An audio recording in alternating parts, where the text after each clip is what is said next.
Hey guys, what is going on? Happy Christmas Eve. And I am going to do another video of AEW's Dynamite, which happened yesterday. That was their holiday bash, Christmas special episode. So I didn't get to watch it until this morning, which is why another late post. But whatever, at least I can get my thoughts out there. Start off the show with Jericho and MJF versus Top Flight. And like I said before, I'm very glad that AEW is pushing these brand new tag teams. So Top Flight, very, very young. They're like 19 and 20. And I was, it was cool to see them in person. I went to one of the indie shows in Chicago. So it's really good because they're so talented. In my opinion, I thought maybe for a small second that Top Flight May was going to win this tag team bout because Jericho and MJF, they're not tag teamed at all, and they obviously don't have chemistry because they don't really like each other. So they kind of, were making a mess on the ring. While you have Top Flight, they're brothers, and they have all their moves are like so in sync, and they just look great out there. But at the end, they have Jake Hager on the side, and of course, Inner Circle is always doing their little cheating ways, whatever it takes to win. So they got Jake Hager out there doing his thing and doing distractions or whatnot. After a really good first explosive match, Top Flight they lost. Right after that, Hager actually cut a promo, which he's very quiet. He almost never talks on the show, and it was basically he was saying that everyone in the Inner Circle have pulled in their weight. And they have gone out there and won matches, said except for Wardlow. And he's like, how come Wardlow can just not show up when he wants to? And he's saying that he has a family emergency. But really, he's like, what is he really doing? So, Hager did not like Wardlow looking at him the whole time or whatever. So he said, you know what, I want a match. So, as you know, AEW is going to have 2 special episodes, their New Year episode. So I think it's the next one, that is next week, it's going to be Hager versus Wardlow, which would be a really good match. I am looking forward to see because I like Wardlow a lot. I don't mind Hager either, but you have 2 big guys going at it. Who doesn't like that? Next segment was Tony Schiavone's going to interview Sting. And Sting has already appeared at AEW a couple times, and he hadn't really done anything. So, which is really cool and all, but it's just like, what is he exactly doing? So this segment, I guess, answered a little bit more of that. So of course he comes out, and Tony asks Sting, what is your meaning to be here, whatever. And what I really like Sting is he just seems so genuinely happy to be there. So I know a lot of people are like, no, he should just stay quiet and his like spooky, mysterious, atmosphere that they were hoping to go. But when he talks, he's just so like, you can tell he's so friendly and he's just so happy to be there. Well, Sting was saying that one of the reasons why he's at AEW is because he has such respect for Dusty Rhodes. And he's like, when he heard that Cody Rhodes was doing something, with wrestling, obviously AEW, he's like, I have to be part of it. So one part of that whole segment I really liked was when Sting was, he was imitating Dusty in a good way, and saying like that he set him up. He believed in Sting, and he set him up to go against Ric Flair, which is like, he said that was basically skyrocketed his career or whatever. So that was cool. So as he was going on about, how great Dusty Rhodes is, in the background you hear Taz saying like, shut up, I don't care, I want to interrupt your heartfelt moment or whatever. He's just saying like, just interrupted him. And he comes out with Team FTW. Then you have Taz and Ricky Starks both cutting a promo. And basically it was saying like, they don't care. They don't care about Sting, no matter, like, everyone loves him, but they don't really care. And they don't care if he has something to do with, or something against Cody or something with Darby. They don't really care about any of that. They just want to beat up Sting because he keeps interrupting, he kept going into their business. So Taz was like, he had a whole Team FTW behind him, and he's like, basically like, sick 'em boys, basically releasing the dogs to attack Sting. And of course the lights turned off, and then all of a sudden lights turned back on. Darby Allin has somehow teleported into the ring. So what I think is funny is Taz immediately was like, okay, back up boys. Sting with a bat and Darby with a skateboard. I know what this means, whatever. I just think that's funny that you have all the group of these huge, very tough guys, and they're afraid of a bat and a skateboard. Of course, nobody wants to get hit with those in real life, but it's just funny that they scurry away immediately. Then you have Brian Cage. He's the only one in his gear. Everybody else was just wearing normal clothes. And he's like, he wants to get ready to beat up Darby Allin, but Taz is like, no, wait for it, because in 2 weeks or whatever, he will face Darby for the TNT Championship. But of course, Brian Cage is like, no, I want to beat him up now, but they had to hold him back, and that was it. Next little segment, which was shocking because it's actually very serious and it was kind of heartfelt. It was MJF. He went over to see Santana and Ortiz, and those two don't really like him. So as MJF approached them, they're about to walk away from him, but MJF was like, no, let me talk to Santana. Now, Santana have not appeared on AEW for a while, and that's because he had a loss in the family, which MJF addressed. He's like, hey man, I know what you're going through. He said, I lost, a grandfather, and it hurt me so much, blah, blah, blah. And Santana steps up, looks in MJF, and he's like, keep your head up, boy. He's like, it's going to be okay. And then they both hugged each other. And then he looks at Ortiz and he shakes his hand, and they both just, Santana Ortiz just walks off. MJF is in the room, looking into the camera, wiping his eyes. And for a second, I thought he was going to kind of smile, yeah, I got him or whatever. But no, it was a very serious and heartfelt segment. So, which in a way could still tie into their story, because maybe Santana Ortiz will slowly get on his side, and he will break up Inner Circle for good, take half of them with him, the other half will follow Jericho, that kind of deal. So we'll see from there. But anyway, that was a really nice little thing that they did. Next was a really big tag match. Just want to say this episode was like all tag matches. But so next match was Dark Order, Colt Cabana 5 and 10 face against Jurassic Express.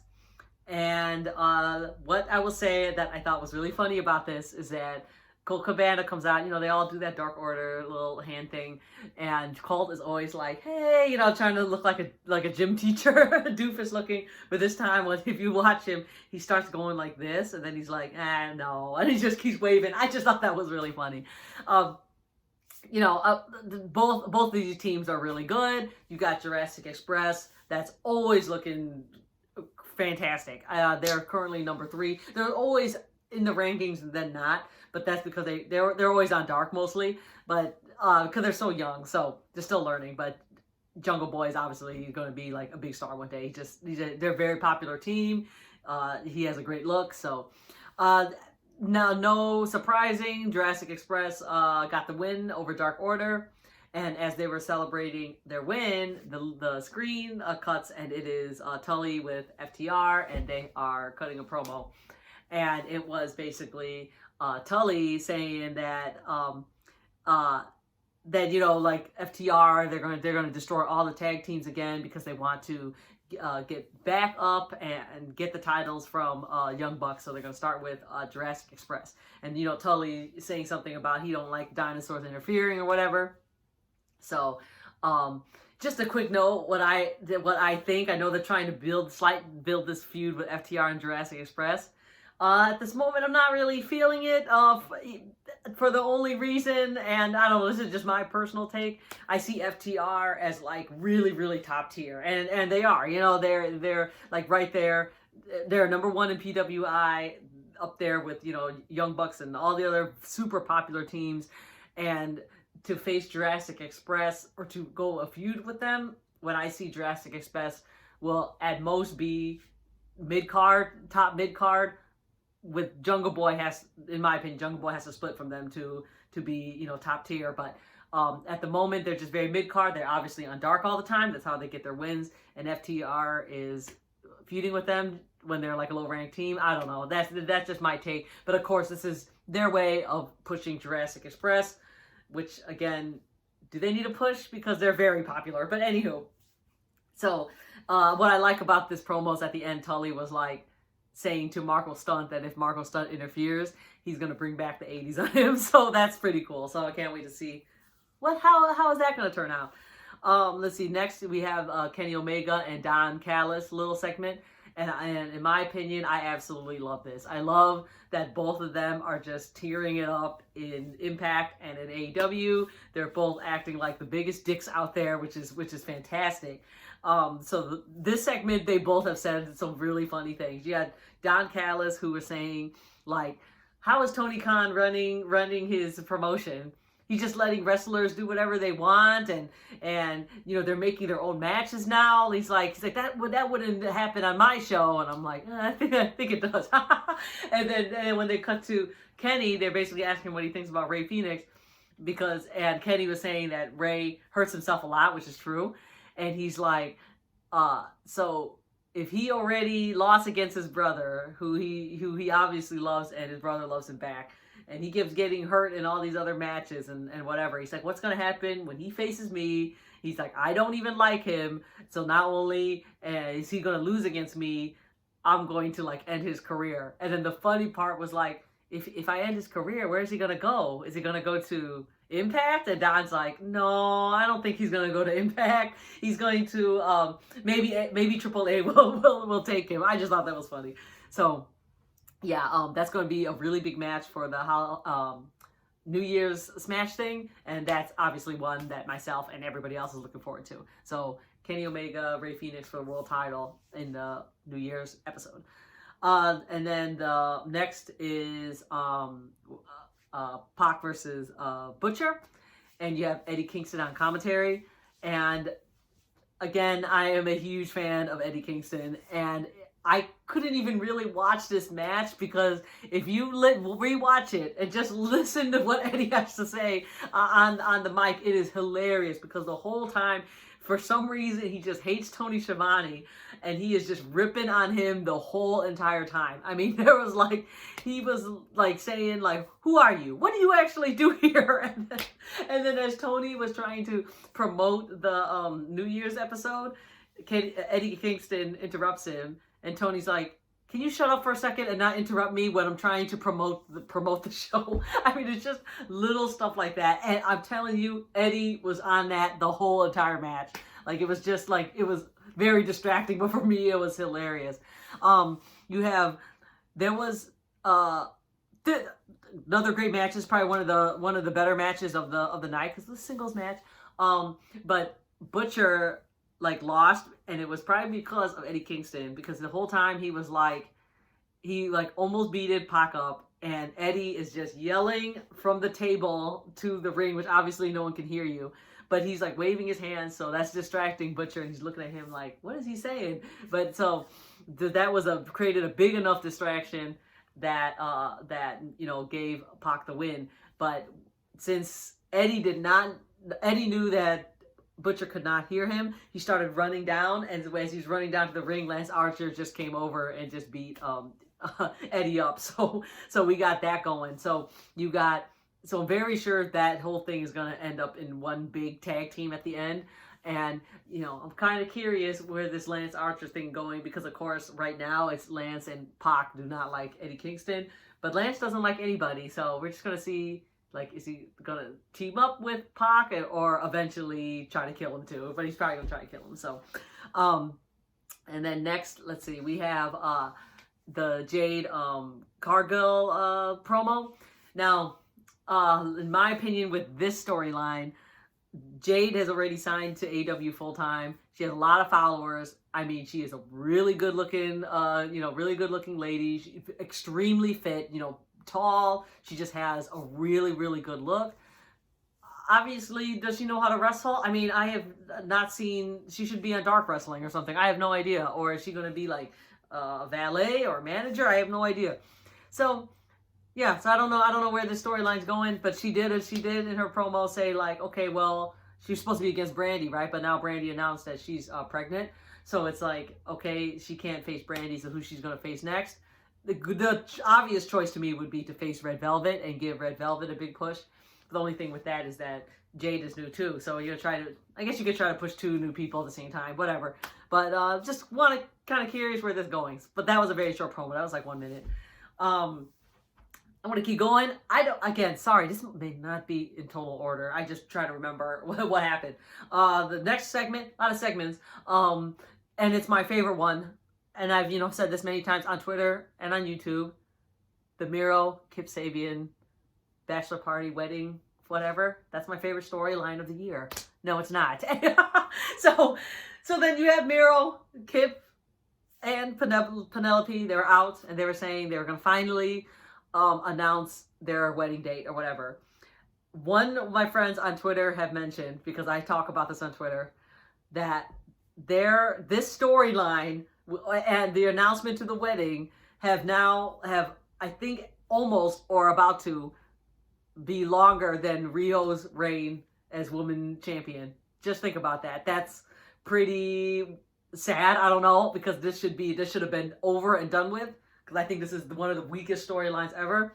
I don't know how it's going to end, because it's almost too long. You almost can't do anything about it. But anyhow, so they were like, we're going to show you on the screen, the date of our wedding. So as they turned around and looked at the screen, the best friends music played. And they're all like, oh my God, getting ready to like face them, whatever. So as they're looking, nobody ever came out. And then they started laughing, and Miro was like, let's see what actually happened. And then they cut to the thing, like they cut to the parking lot or whatever, and then you just see Trent is being carried off into an ambulance, and Chuck and Orange Cassidy look on. So I'm guessing he got beat up by Miro. I don't know if it's true. On Twitter, Trent said that he actually got hurt and may not be back for a few months. That sucks if that is true, and I think it is. So that means Best Friends is over.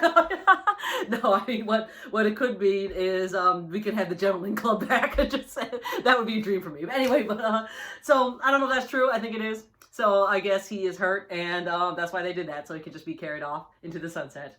So that's very upsetting for me. But anyhow, so that's what happened. The real announcement is that they're gonna have their wedding at Bash on the Beach or whatever. Or on the beach. I don't know what it is, but that will be in February, I think right before Revolution. So there you go. Wonder what's going to happen there. It better be, in my opinion, a big street fight, because I'm not into weddings in wrestling, and this has been going for way too long now. So especially if it's still going on to February, this will be probably one of the longest and most pointless feuds out there. But anywho, and I digress. Next is probably the match that I really liked, surprisingly, and that was Dustin versus Evil Uno. And I like this because I like Evil Uno a lot. And Dark Order has just been killing it. So you have Dustin, of course, he's going to come in and he's going to try to destroy every member of Dark Order. And so far I like this because he is going to destroy everyone in Dark Order. But then, you're waiting for Brody Lee to come back one day. And then when he does, is he going to beat Brody Lee, or Brody Lee going to destroy him? So I don't know. That's just something I'm curious. And also, you also have the Hangman angle. Is Hangman, he's going to face Hangman too? I don't know. So, also about this match, in my opinion, obviously you have, Nightmare Family, they're supposed to be super babyface, and then Dark Order is super heel. But for my opinion, maybe because I like Evil Uno, I just felt sorry for Evil Uno. And Dustin seemed to beat the crap out of him, made him look very heelish to me. So anyhow, and of course at the end when Uno lost, he's just still trying to shake his hand or say join the Dark Order, please. And of course Dustin was like, hell no, and he kicked him. And then when so obviously Uno had Stu Grayson out, and so he beat up Dustin, and then you have QT Marshall and Big Shotty Lee come in to save the day, and so they were just doing a little bit of brawl there. I don't know. My thoughts is either Dustin will join the Dark Order, but I don't think he will. I think Lee Johnson should join the Dark Order. I mean, at least have something in that mind, and I think it may be going that way, because if you watch Dark, it was Lee Johnson versus Stu Grayson, and after Lee Johnson lost, Stu did, try to shake his hand or try to bring him in too. So I don't know. Maybe he will join eventually, but that'll be at least a little cool twist in there. And I don't really care that Dark Order has a lot of members. The next is Hikarushita versus Alex Gracia. And if you watched Dark, it was Alex Gracia versus Kylan King. And whoever won that match would face Hikaru.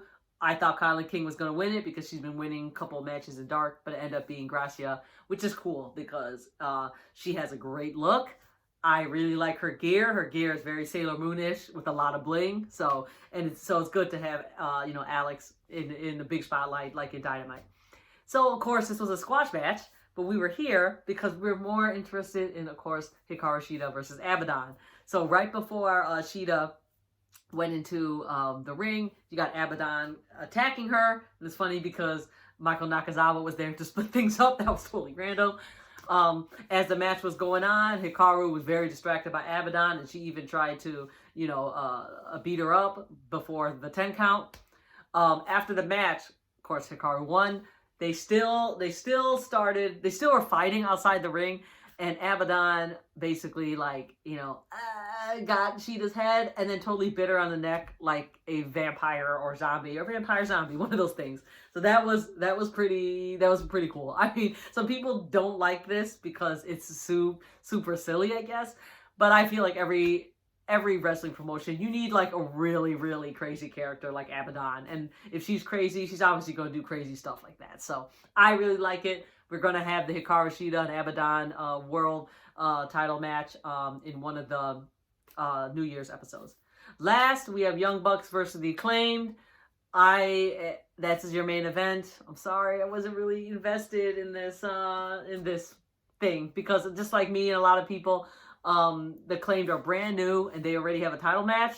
Yes, it's part of the storyline, but still, it's like, they just got here. Why do they have the title? Anyway, also the Acclaimed, I'm not really a big fan of them. They are both very good wrestlers.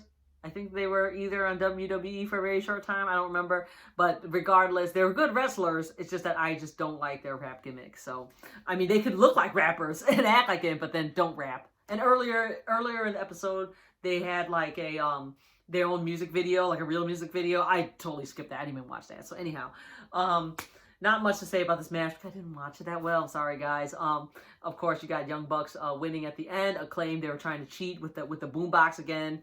Didn't work out or whatever. So Young Bucks won. The only like I said in my last video, I do like that they give Acclaimed a chance to be in the spotlight because they are a brand new team, and that's what you want to do in a new promotion is promote new wrestlers. So that's good. All right, that's all I gotta say for this video. Tomorrow is Christmas. So I want to say to everybody, thank you guys for watching. This means a lot. YouTube just sent me an email of my stuff for the whole year. I gained about 500 new subscribers, so thank you, because I hadn't been on YouTube for years. Fun fact is that somehow I had almost 500,000 views this year. Where are those views coming from? Because it's definitely not from these stupid rants. But anyhow, thank you everyone for watching. Please follow me here or Shining Polaris on Twitter. And you guys have a very good Christmas. I am thinking of maybe doing a extra video about something. Could involve my boy here. Maybe. We'll see. I've been trying to tease that on Twitter because I'm still not sure if I'm going to do it. So anyhow, stay tuned for that if it happens. Thank you so much. Merry Christmas, guys. Bye. Thank you.